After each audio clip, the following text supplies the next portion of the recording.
ఒక చెరువు, ఒక రాయి. నీతి కథ.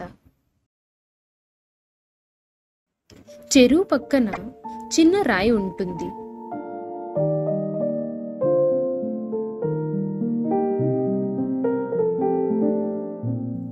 ఆ రాయి ఇలా చెరువుతో అంటుంది, నేను నీకన్నా బలంగా ఉంటా.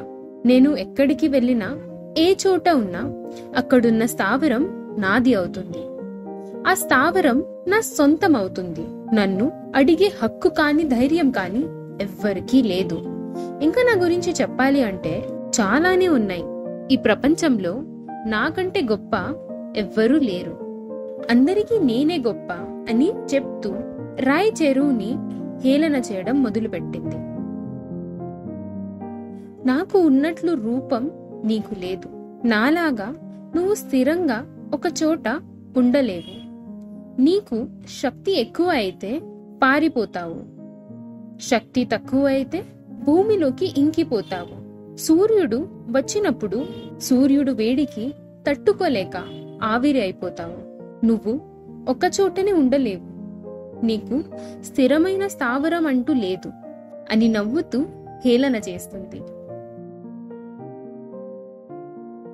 చెరువు మాత్రం రాయి అన్న మాటలు పట్టించుకోకుండా మౌనంగా ఉండిపోతుంది. కానీ రాయి మాత్రం ఆపకుండా చెరువుని హేళన చేస్తూనే ఉంటుంది. ఒకరోజు రాయి చెరువుతో గొడవ పెట్టుకుంటుంది. కావాలని చెరువుని రెచ్చగొడుతూ ఉండేది.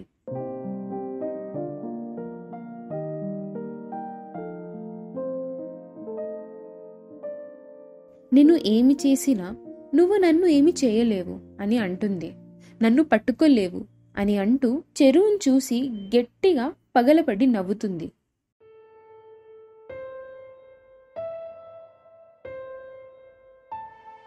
చూడటానికి కనుచూపు మేర వరకు కనిపిస్తావు. నీకు కొంచెం కూడా నన్ను పట్టుకోవడం చేత కాదు అని అంటుంది. చెరువుకి కోపం వచ్చేదాకా రాయి మాట్లాడుతూ ఉంది. కానీ చెరువు మాత్రం రాయి మీద కోప్పడకుండా మౌనంగా ఉండిపోయి రాయితో ఇలా అంటుంది, నువ్వు ఈ ప్రపంచంలో అన్నిటికంటే గొప్పనే కావచ్చు, కానీ టైం బాగలేకపోయినప్పుడు పరిస్థితులు లొంగిపోవాల్సి వస్తుంది అని అంటుంది రాయితో. చెరువు ఇలా అనగానే రాయికి ఇంకా బాగా నవ్వు వస్తుంది.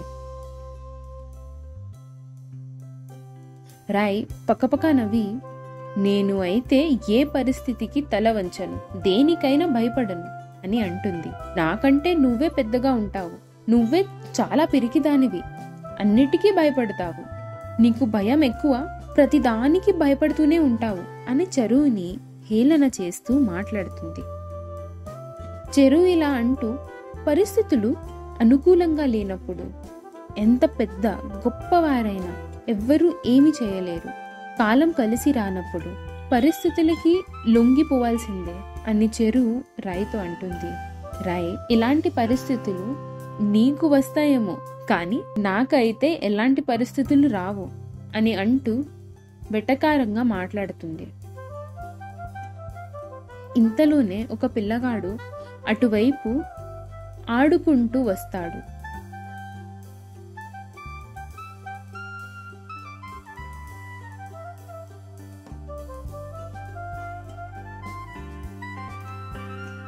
ఆ పిల్లవాడు చెరువు పక్కన ఉన్న రాయిని తీసుకుని చెరువులోకి విసిరేస్తాడు. అలా ఆ రాయి వెళ్ళి చెరువులో పడి మునిగిపోతుంది. అలా కొన్ని రోజులు గడుస్తాయి. కొన్ని రోజులు గడిచాక ఆ నీటిలో పడ్డ రాయికి ఒక ఆకుపచ్చ లాంటి పదార్థం అంటుకుంటుంది. అలా రోజు రోజుకి ఆ రాయికి ఆకుపచ్చ లాంటి పదార్థం ఏర్పడి రాయికి మొత్తం అంటుకుంటుంది. ఆ రాయికి ఉన్న అసలైన రూపం పోయి ఆకుపచ్చ లాంటి రూపం ఏర్పడుతుంది. అప్పుడు ఆ రాయి ఇలా మనసులో అనుకుంటూ, చెరువుతో తప్పుగానే మాట్లాడాను, నీకంటే నేనే గొప్ప అని చెరువుని హేళన చేశాను, హేళన చేస్తూ అనవసరమైన మాటలు మాట్లాడాను. చెరువు చెప్పినట్టు పరిస్థితులు అనుకూలంగా లేకపోతే ఎంత గొప్పవారైనా పరిస్థితులకి లొంగిపోవాల్సిందే అని బాధపడుతూ ఏడుస్తూ ఉండేది. అప్పుడు ఆ చెరువు ఆ రాయిని చూస్తూ ఇలా అంటుంది, బాధపడకు మిత్రమా, నీకు మళ్ళీ మంచి పరిస్థితులు వచ్చినప్పుడు నీ అసలైన రూపం వస్తుందిలే అని అంటూ ఓదార్చుతుంది.